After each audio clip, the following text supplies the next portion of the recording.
बच्चों, आज हम कक्षा 7 इंग्लिश सेपरेट का लेसन 1 द रेनबो सॉल्व करेंगे। इसके अंतर्गत प्रश्न है मल्टीपल चॉइस क्वेश्चन, बहुविकल्पीय प्रश्न।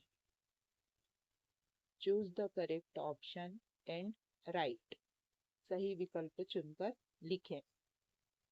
Question 1, in which season can we see the rainbow mostly.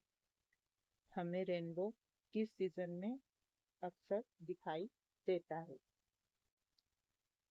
A, in the warm season, गर्मी के मौसम में। इन द रेनी सीजन, बारिश के मौसम में। इन द कोल्ड सीजन, ठंड के मौसम में।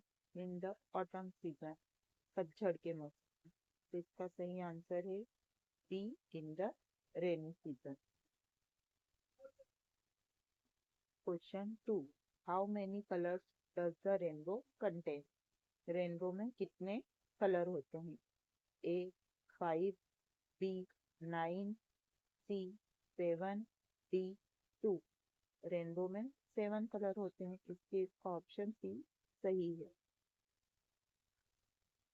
Question 3, what do you use during the rainy season two protect your self. आप स्वयं को बचाने के लिए रेनी सीजन में क्या यूज करते हैं। ए वार्म क्लोथ्स, गर्म कपड़े। B raincoat. C umbrella. D both B and C.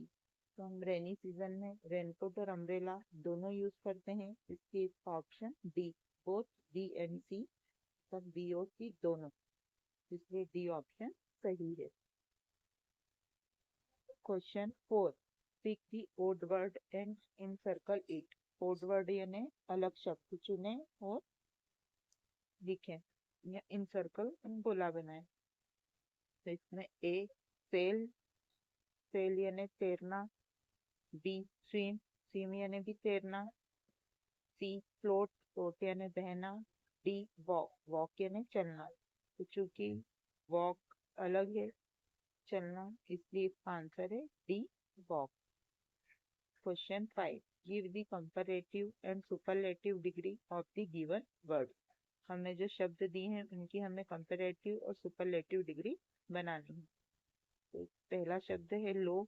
तो कंपैरेटिव डिग्री बनाने के लिए अधिकतर शब्द के आखिरी में ई आर लगाते हैं और सुपरलेटिव डिग्री बनाने के लिए ई एस टी लगाते हैं। तो लो में ई आर लगा के कंपैरेटिव और ई एस टी लगा के सुपरलेटिव डिग्री बनी। इसी तरह बेड, बेड की कंपैरेटिव होती है वर्स और सुपरलेटिव डिग्री होती है worse. Fill in the blank, रिक्त स्थानों की पूर्ति करें। क्वेश्चन है इसमें there are on the rivers, rivers के ऊपर होते हैं। तो रिवर्स के ऊपर ब्रिज, पुल होते हैं, इसलिए यहाँ ब्रिजेस आया है। There are bridges on the river. Question 7, clouds are in colour. Cloud यानी बादल कलर के होते हैं, तो बादल वाइट सफेद कलर के होते हैं। तो clouds are white in colour. Question 8, Indore is bigger Jabalpur. Indore बड़ा जबलपुर से। तो जब भी हम दो वस्तुओं की, स्थानों की या लोगों की तुलना करते हैं तो देन लगाते हैं, इसलिए यहाँ आएगा then, Indore is bigger than Jabalpur. Question 9, the rainbow very beautiful. तो ये सिंपल सेंटेंस है, इसमें इज रख के ये सेंटेंस कंप्लीट हो जाएगा। The rainbow is very beautiful, rainbow बहुत सुंदर है। Question 10, the opposite of high is. Opposite यानी विलोम, हाई यानी ऊंचा। ऊंचे का अपोजिट होता है नीचा, उसको इंग्लिश में बोलेंगे लो। क्वेश्चन अगला है very short answer type question, अति लघुत्तरीय प्रश्न। Answer the following question in one word और वन सेंटेंसेस। प्रश्नों के उत्तर एक शब्द या एक वाक्य में लिखें। क्वेश्चन है what builds a road from earth to sky. Earth से स्काई तक रोड कौन बनाता है। तो इसका आंसर है rainbow. Question 12, where do the clouds sail. बादल कहाँ बहते हैं या कहाँ तैरते हैं। तो इन द स्काई, स्काई ने आसमान। क्वेश्चन 13 है, boats sail on the rivers, change into negative. Negative यानी नकारात्मक और चेंज यानी बदलना, तो हमें इस वाक्य को नकारात्मक वाक्य में बदलना है। चूंकि ये सिंपल प्रेजेंट टेंस का वाक्य है, सिंपल प्रेजेंट टेंस में जब नेगेटिव बनाते हैं तो डू या डज लगाते हैं। तो यहाँ सेल आया है, सेल में एस या एस नहीं लगा है, इसलिए हम इसको डू नॉट लगा के इसका नेगेटिव सेंटेंस बनाएंगे। तो boats do not sail on the rivers. Question 14, what is the synonym of wise. Synonym यानी होता है पर्यायवाची, वाइज यानी बुद्धिमान। तो हमें वाइज का सिनोनिम बताना है।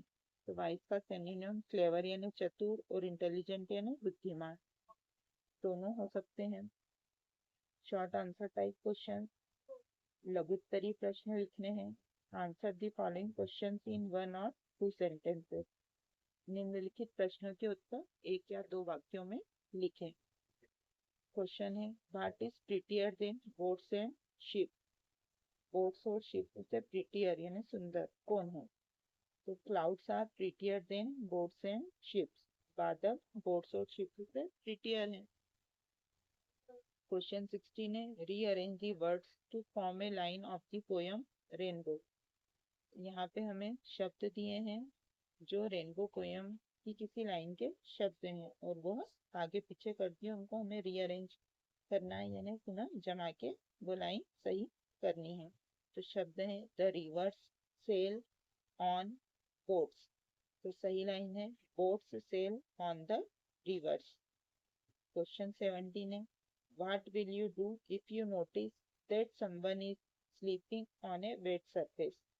यदि आपको ये पता चलता है कि कोई व्यक्ति वेट सरफेस यानी गीली सतह पर स्लीप हो गया है, फिसल गया है, तो आप क्या करेंगे। तो इसका आंसर है we will go to him. हम उनके पास जाएंगे, एंड लिफ्ट हिम अप, उन्हें उठाएंगे।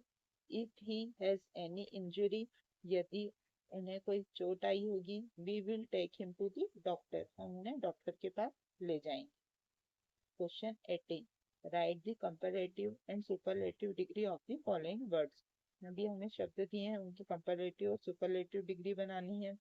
तो शॉर्ट, जैसा ऊपर बताया था कि बहुत से शब्दों में ER और ES की लग के कंपैरेटिव और सुपरलेटिव डिग्री बन जाती है, तो शॉर्ट भी ऐसा ही शब्द है, इसलिए शॉर्ट में भी ER लग गया है कंपैरेटिव डिग्री बनाने के लिए शॉर्टर, और ES की लग के शॉर्टेस्ट सुपरलेटिव डिग्री बन गई है। फेट, फेट भी ऐसा ही शब्द है, बस इसमें टी 2 बार हो जाता है, तो फेटर और फेटेस्ट। लॉन्ग आंसर टाइप क्वेश्चन, दीर्घोत्तरीय प्रश्न। रीड दी पोयम केयरफुली, इस पोयम को ध्यानपूर्वक पढ़ें। सी द बग, बग होता है कीड़ा, कीड़े को देखें। ऑन द रग, वो रग यानी कारपेट, कारपेट के ऊपर है।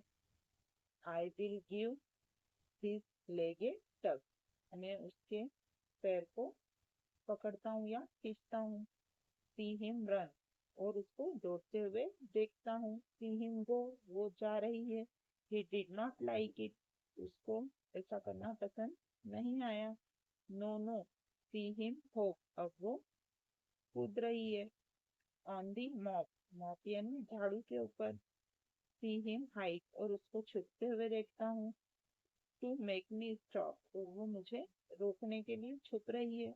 आई विल स्टॉप, मैं रुक जाता हूँ। आई विल नॉट टग, अब मैं खींचूंगा नहीं। यू आर सेफ, तुम सुरक्षित हो। लिटिल बग, छोटे कीड़े। आंसर दी क्वेश्चन, इन प्रश्नों के उत्तर दो। Where is the bug in the beginning, शुरू में बग कहाँ थी। तो शुरू में बग थी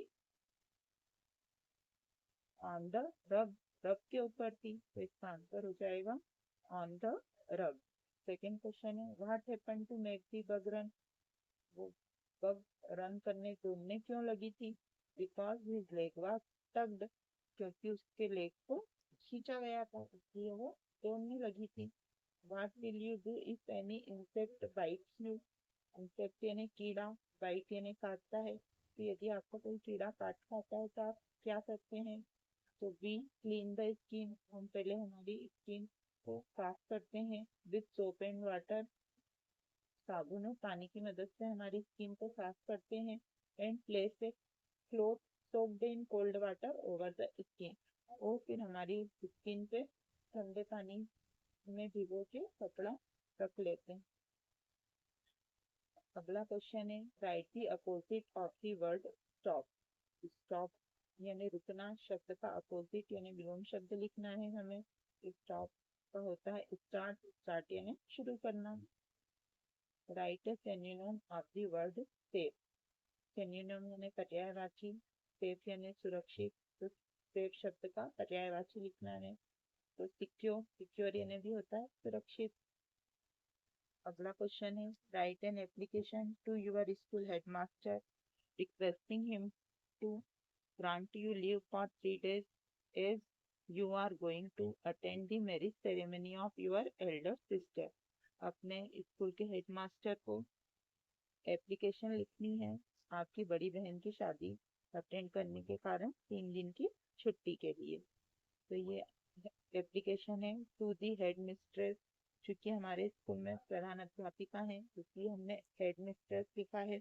आपके यहाँ यदि सर हैं तो आप हेड मास्टर लिखेंगे। EPES उर्दू मिडिल स्कूल कराना, इसकी जगह आप अपने स्कूल का नाम लिखेंगे।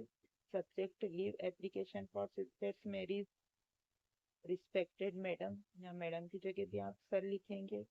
With due respect, I want to inform you that my elder sister's marriage ceremony is going to be held on 15th July।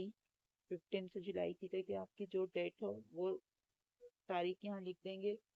So I need 3 days leave to attend the ceremony। I kindly request you to grant me 3 days leave from 14th July to 16th July। हम यहाँ भी आप अपना शादी की तारीख के हिसाब से तारीखें लिखेंगे। थैंकिंग यू डेट, जिस तारीख को आप एप्लीकेशन दें वो तारीख लिखेंगे। You are obediently name, name के यहाँ आप अपना नाम लिखेंगे। क्लास 7। इसी के साथ हमारा इंग्लिश का लेसन 1 यहीं खत्म होता है। हम जल्दी ही लेसन 2 के साथ पुनः मिलेंगे।